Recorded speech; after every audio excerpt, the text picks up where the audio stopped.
you know what I said about downloading the data? I feel like Crawford is downloading. He's downloaded it much better than Canelo has. And he's changing the direction a little bit. Whenever you see Canelo skip around the ring as if he's now the loose, fleet of foot guy, you know Canelo is having to think about stuff he shouldn't be. Yeah. So straight, this is a Crawford round so far. But I think the jab to the body is going to be what brings the most rewards. Do you know for what I'm not Crawford. saying though? One fighter massively outlanding the other. No, as you're much right. as I'm impressed with Crawford, you know, handling the situation, he's not massively outlanding Canelo at all. No. No, I agree. And that's why I expected to. That's why I expected to happen. But what's interesting for me Yep, is that now- Canelo respects that counter shots are coming back. Yeah. Every time he throws, he straight away wants to get out. Yeah, That's a you're good right. body. That's a good shot to Absolutely. the Which body actually for him. will hurt him planting his feet because he likes to sort of not give a fuck when he throws. But what I doesn't he? mean is the power is making him think about Yeah, this. yeah, he's when getting he that could just respect walk now. through. Yeah, I think it's the power and the southpaw stance. So one of you mentioned Wow. earlier on, I think he's really struggling with the So southpaw. fast. It's really weird to see At times, how much Terence Crawford is smiling. That's and right. He's laughing. comfortable in there now. It's I a think real at times Crawford he's round. making Canelo look quite clumsy. But then also look at this round. How much has Canelo's pace dipped? Yes, massively. Okay. It's a real Crawford round. You have to, Of course there's it no is. way to just. Of course it is, and it's only going to round. build. That's a Crawford It's round. only going to build. Bud round. I think Canelo really needs a big round coming up here because we're This is seeing going him. crazy. And look, we mentioned the gas tank in the second half of fights beforehand. He has, but I kind of thought because he's throwing so many power punches, but realistically, Crawford doesn't look unfit at He's all fine. at this weight. He looks fine. But not just that, but you consider what we know about Canelo and the gas tank and all those type of things. We're at round 6 now. He should have hurt Crawford way more. Exactly. This is your part But of then the fight. if you're being fair, Great you point. have to say that Crawford should have landed on Canelo No, way no, more no, as well. no. Listen, No, let me no, just say no, this. no. Let me just say this. Fair. I always say, I said from the That's beginning fair. that Crawford is the most skillful fighter. But when you're fighting the smaller man, one thing you cannot do is let them build any level of confidence. Thank you. You've got to stamp your authority on the fight early to let that smaller man know he can be hurt, and he hasn't done that. And, the second half of the fight, potentially, you know, Crawford is looking extremely fit. If anything, I would say that Canelo looks slightly more tired. Thank you. His energy's definitely dipping. You said it earlier on. Yep. And when you you know see the body Canelo's- shots. when you The see body Canelo shots of skip- Canelo have not really slowed down Crawford. Not at all. As much as what I thought they would. I haven't landed cleanly. That's the reason why nothing's been super clean. The I wasn't only sure if clean those were shot I think he's gunshots or not. landed Look at is his that watch. le- Look at the right wrestling. cross to the Look at body. the wrestling. He ain't dominating him in those grips. No, he hasn't won those. No, but Crawford is was good enough to be what, like a Two state big level bangs outside my wrestler door. or Or a outside the level house. I wrestler, was like, what the saying. fuck's going on? Crawford There we is- go. Push him back. Good shot There there. we go. There we go. Play with him now. Canelo wants that left hook. That's right. He wants that Stand left there hook. with him. Let's he go. wants that left hook. Let's go. It's a dangerous There we Canelo's go. getting aggressive now. Keep him in the middle. There we go. Uppercut, baby. Hey. Let's go. Canelo looks desperate here. Crawford. Oh my a gosh. madman. That's a Batman right He's there. a madman. He's Come on, playing bro. with fire. He I don't love care. it. I'm really Do you impressed. know There we why? go. Because he's a fucking fireman. Love it. That's what we do. I've got to say this round is beautiful from Crawford. So skillful. That's right. Yeah, look, Sometimes just stand there. There you go. I'm not running away from you, bro. I hear what them you're shots saying. from Them Canelo shots look count. nothing. They look nothing. They count, They were in bro. close. He tried to throw some right hooks. There was one shot that I hearing what you thought. lot There saying. it It's is. like this sharpness has gone from We the mentioned shots. beforehand about making Canelo overreach look desperate. There you go. Look at it. Look at He this. Look did at that a this. little Look, bit, listen, sure. Crawford's willing to hold his feet. He's like, Guys, these shots Canelo count.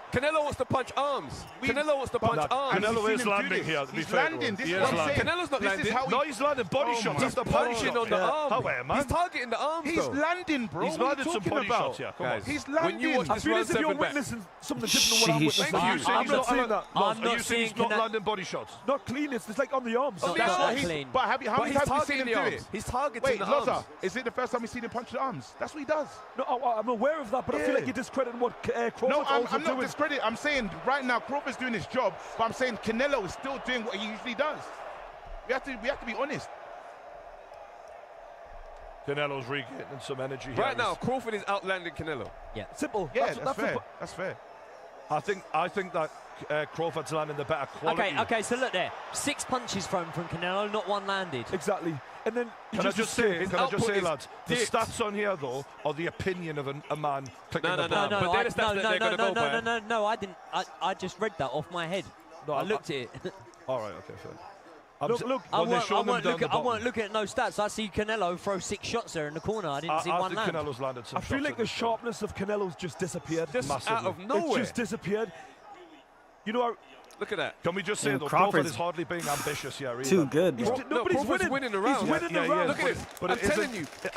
I'm not like... Canelo's gassed, This bro. round isn't fucking great, is it? It's not the best round so far, is it? How it started with Crawford standing right in the pocket and wrestling with him and catching and shooting. Bro, Canelo hasn't responded to any of those points that was scored backhand earlier. was cheeky. That was a cheeky. I Listen, it looked like a forearm. It looked like he... That's I've even seen on that it looked like elbow. he forearmed I him. predicted that Canelo would win, right? That's And a bad round. I'm saying that Crawford is winning the round. Yes, you're saying it's not impressive, but I did not expect it to go this way. So he's going up against a bigger Can man. I just say, He's in the what we have pocket. to remember, though, is you can't constantly bear in mind that what Crawford is doing is amazing because he's coming up 14 pounds. You have to judge the rounds just on the rounds. Because let us finish my sentence. That was a low activity round, a low scoring round for both fighters. Where you could say Crawford edged it with a better quality shot, but it wasn't amazing. It wasn't. That first part of the round, that first minute of that round was really all Crawford. But whether it's And since then, we haven't seen a moment where we said that's all Crawford Canelo. scoring a minimal amount of punches more. It's not like it's not dominant. But that's how rounds are scored. That's how rounds are scored. I'm not saying that, but I think we're overhyping what's going on here. We are Massive. We are. We're doing this thing, yeah. Canelo's activity has let me dropped land. off a mountain Bro, right let in me front land. of us. Let me land. You're right. Wait, You're right. I I'm just saying Crawford's activity No, but has there's a not been point. amazing. There's a point that you're not making. There's something. There's things happening in this fight. Yeah, there was a clear Crawford round. We said that's how you fight when you was excited. We haven't had another one of those. Yeah, is what I'm saying. the fight generally is on the down, like, because Been that. Canelo's fucked. Is he fucked? I don't get the point that's trying to be made here. All I know is that Crawford won the round. Agreed. End of story. That's great work. That's great It's almost work. like you're expecting a higher expectation for Crawford. No. No, I'm expecting I thought the fight All would right, be a brother. bit more action-packed. All right, at Resident this Evil, point, stay because up. normally, for both Thanks of for these kicking fighters it in today, their man. history, Had a good they time. always turn the heat up as the fight goes on. I'll see you And tomorrow if or anything, it's getting later less on when up I'm as it streaming, goes. brother. He's trying. Canelo needs to dial it Have a good night. Canelo just threw a Thank you, shot. bro. Not on I this round. appreciate I'm that. talking about the last round. Canelo just threw a I shot with appreciate your- one leg on the ground. He actually had a leg off the ground and threw a shot. He doesn't He's look not good at all. comfortable in It's there. because he's bro. rich and he's been made to fall short, and that's when your balance goes. That's better from Canelo And there's there. no Thank you, man. power on these shots. These are touch landings the right left now. hook was That was a good. blocked. I don't know if that landed, But but that there was was a a good body body shot. shot. I do think Canelo's landed some decent shots this round. Yeah, yeah, That's yeah, his yeah. better Look round from at the Canelo. fight totals, by the way. 64 punches landed to Crawford, 48 for Canelo. Yeah, I feel that's fair. I try not to go off them. I hear you, but these numbers mean something. I've got Crawford in front. Have you? Sorry, I've got I was gonna say. level now, and if I Crawford wins think this Crawford's round, winning the fight. Good body Yeah. shot. This is a good Canelo round, This guys. is a better round from This is Canelo. a good without doubt. Canelo round. We gotta be honest. Let's call it how it is. That's exactly what I've been doing. Saying, I feel like there's some fan bias in this. I just want to see the best but then man win. there's a 4-punch combo, and I'm not saying they don't do damage, but to score, they're not scoring. And what's Crawford scored in this round? What's he done this round? Exactly. Nothing. No, He's listen, done nothing. There's no doubt about it. Canelo's winning this round to this point. That's all we were arguing the last round. Crawford was still winning. It wasn't spectacular. It was the way we were talking about it, as if it was like I just think accurately. I don't think it was an That's impressive good work. round. This is good work. This is good Oh, work. I'm It's telling good work from you Canelo. now, Canelo respects Crawford. Yeah, of course. He's thrown right hands and stepped back about 4 or 5 times. I never there. see him do that against heavier Look at guys. this Again, he's turned him easy. He's a way better wrestler. Jeez. Yeah, that's You know what? that's Terence crazy. Crawford should come to a the fucking UFC. way after better this. He's wrestler. amazing. That was nice. And Man. the thing was that clinch was initiated by Canelo. Canelo, He he's done lost some those. work and then wanted to hold. He's Why? lost every time he's held him. Good He's lost uppercut. those Good exchanges. uppercut. Though. Crawford is comfortable on the inside. Canelo wants out of it every time they engage. I didn't expect this. We're going to be Crawford, honest you gotta and put call your this a stamp on Canelo these round, rounds. though. This is a Canelo round, right, guys? It is. it To this is. point, I was just was only checking. 13. Want to know who I'm pulling with. I'm kind of wanting a bit more. I'm wanting more from both guys. Yeah, I agree that's with what what I'm you're saying. saying. That's what I said the last round. I just want a bit more intensity. Let's just. I'm There's not scoring enough that to Crawford. Are you Huh? mental? Yeah, I'm scoring that round to Crawford. Why? Why? I felt he landed the cleaner punches. Oh, wow. All Mate, the I body don't know shots. what That's crazy what you No, are no, doing. do you know- What are we doing I today, get what guys? you're saying. I get what Joey's saying because Canelo's I losing, bro. I think there was a lot Canelo's of losing. shots from Canelo which were landing on the arms, but they were still damaging. But I think the cleaner, proper point-scoring shots to the actual body into the head was from Crawford. I get what you're saying, but it's again, this is where in boxing, it's what do you like? Do you like the volume? Do you know what? No, stop me. No, that's exactly how boxing goes. All I seen Crawford do there was wrestling better. The shots were landed better by Canelo. Yes. It's obvious. I saw some really nice work to the body at the start of the round. I also saw a left uppercut from Crawford, and what I also saw was a lot of punches hitting arms from Canelo. Is Canelo comfortable right now? Absolutely not. Is Crawford comfortable? I'm just saying he won the round. If I was going to say... I'm just saying Canelo won the fucking round, lads. But you know what it is? Sometimes you can be winning a round and you're having to force it and you're still not comfortable. That's what I'm saying. That's the difference. It's not about who's comfortable. I've just been told last time it's about who won the fucking round. Now it's about who's comfortable. There we go, Crawford. Let's dial it up now. Look at that. Knock this boy out. That's the way we're going to have to do it. That's good. We're going to see what we want to see. Let's go. Body. There we go. In the pocket. In the pocket. He's in the pocket. There we go. Fucking piece him up, bro. That's my dog. There it is. That's what I'm talking about. Crawford's going for it up on his suit, bro. And that's there it is. There we go. This is the dogfight we wanted. Canelo's looking tired. You better see this, yeah? You better see this, yeah? And that's good. I'm going to call something good when I see it. Of course you are, We can't call something good when we don't see that. That's the first time. Can I just say? Can I just ask you a question? That was fucking amazing, right? That was beautiful. That was amazing, bro. Look. Remember how we've been talking about this fight? We're acting like we've been seeing that. That's the first time we've seen that. Sorry, but if you haven't seen it slowly building this attack over round after round, Canelo's not been comfortable. Yes. All of a sudden he starts getting pieced up. Where do you think that came from? Bro, what do you want? I just said he won the last round. No. I'm talking to you. You're acting like this just came out of nowhere, bro. This is a mountain. No, he came out. He's come out in this round and he sent a message. That's what you're missing. It's right now, because you're a fan, you're not judging this thing properly. Okay. Canelo's going to go for it right now. You're not doing this thing properly. Lads, this is fucking amazing. Canelo's uncomfortable, and Canelo is going to go for him right now. Of course he is. It's watch him get caught now. He's going to go for him right now. He's going to get counter over right hook. Let's go, Bud.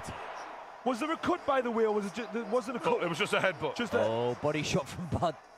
Hey, Kelly. Feeling tense? Need to let loose? Perfect. Vancouver knows exactly what you want. An excuse to get closer. What do you say? You, me, a long weekend alone? Or with a bunch of your friends? We're up for anything. Are you? It's still tracking me. How does it know where I'm going? These two are fucking unbelievable. This is a high-level fight here, boy. This is one of the highest-level fights we've seen in years. Wow. A decent shot there by good Canelo. counter. I felt like that was on the Let's be real. It was a Crawford Canelo counter. showed he's got a bit more in the tank here. What about that shot there? What about that? No? This is what happens. I know what's going on. I know what's going on. Oh, good right hand. I'm just enjoying the boxing, bro. I love both fighters, but we have to be real. What did you see just there? Canelo's kind of hitting finally, but because Crawford's not moving as much. You called a single good shot from Canelo. Yes, I did. Just now. I've been constantly calling shots from Canelo. Okay, let's just talk about what the fuck is going on and tell the people at home what's happening. No problem. There we go. Let's go, Bud. I just want honesty. Canelo's stalking forward. He's pushing Bud into the corner, but Bud is trying to counter off the back foot. It looks like Canelo doesn't even trust himself to attack the same way he was before. Yeah, he's just, there was an opportunity. Canelo likes to get you into the ropes. He got into the ropes and done nothing. That 5 second waiting time looks more like 10, 15 seconds now. He's getting up. That's because he's tired. His energy's dipping. Remember earlier in the fight when Canelo stood on the ropes and said, "Come in," and he didn't go, and you lot said, he hasn't done it's like Canelo going to be with a small burst. Let's be honest here, though, lads. Say something. Crawford is not acting aggressive in any way either. So stop criticising Canelo when Crawford's doing fuck all, man. No, you're right, mate. You've been so harsh on him. There we go. There we go. Right, Canelo. I didn't see a single thing just now. I didn't see anything. Pay him back. Pay him back. Let's go. You fuckers. I definitely think that head clash affected Crawford because... Here we go. Get the violins out. It's boxing, bro. Try me a river. Body shot. Bud round. Another Bud round. I've got Bud one in front. Can we just say, is that a competitive? Is that a hot score? That was definitely a hard score round. Great round. I go Bud personally, but competitive. I'm not going to argue if you don't. You know what I'm saying? I felt like they both had amazing moments. Look at this. Look at this. They were beautiful combinations. No, they didn't. No, they didn't have these. They didn't do this. Bud had a few amazing moments. Canelo didn't have an amazing moment in that whole round.